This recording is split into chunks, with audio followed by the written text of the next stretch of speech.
जब आपसे कोई ऊंची आवाज में बात करता है तो आपको अच्छा लगता है क्या? किसी को नहीं अच्छा लगता। हुआ यूं कि एक बार दादाजी ने अपने पोते को अपनी पत्नी पर ऊंची आवाज में चिल्लाता देख पोते से पूछा, बेटा, पत्नी तो तुम्हारे सामने खड़ी थी, वो तुमसे इतनी दूर तो थी नहीं। अगर तुम आराम से भी बोलते तो वो तुम्हारी बात सुन लेती, फिर तुम क्यों इतनी जोर जोर चिल्ला रहे थे?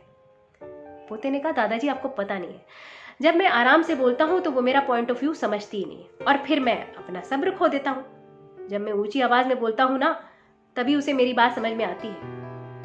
दादाजी ने कहा, तुम्हें बहुत बड़ी गलतफहमी है। तुम्हारे चिल्लाने से वो चुप तो हो जाती है, तुम्हारी बात सुन तो लेती है, लेकिन अंदर ही अंदर वो भी अपना सब्र खो देती है। उसका दिल तुमसे दूर हो जाता है, पास रहते हुए भी वो तुम्हारी नहीं हो पाती। इस तरीके से तो तुम जिंदगी भर चिल्लाते ही रह जाओगे।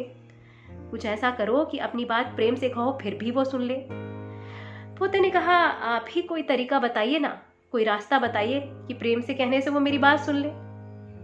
दादाजी ने कहा, जब दो लोगों में कोई विवाद होता है तो अक्सर हमारा एटीट्यूड जो होता है, हम अपनी बात ऊंची करने के लिए, अपनी बात मनवाने के लिए अपनी आवाज भी ऊंची कर लेते हैं। उसी बात को अगर आराम से कहा जाए, सामने वाले को भी अपनी बात कहने का मौका दिया जाए, उसकी बात भी ध्यान से सुनी जाए, उस हिसाब से अपनी बात कही जाए, तो एक वक्त ऐसा आएगा कि तुम्हारी पत्नी धीरे से फुसफुसाकर बोलने से भी तुम्हारी बात सुन लेगी और फिर वो तुम्हारे प्रेम में ऐसी हो जाएगी कि बिना कहे भी तुम्हारी बात समझ जाएगी। एक ऊंची आवाज किसी का दिन खराब कर सकती है, दो दिलों को दूर कर सकती है, रिश्तों में कड़वाहट ला सकती है।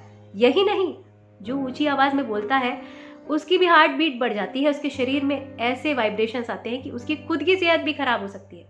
इसलिए अपनी और अपनों की भलाई के लिए, रिश्तों में मिठास लाने के लिए हमेशा सब्र से बोले, मीठा बोले।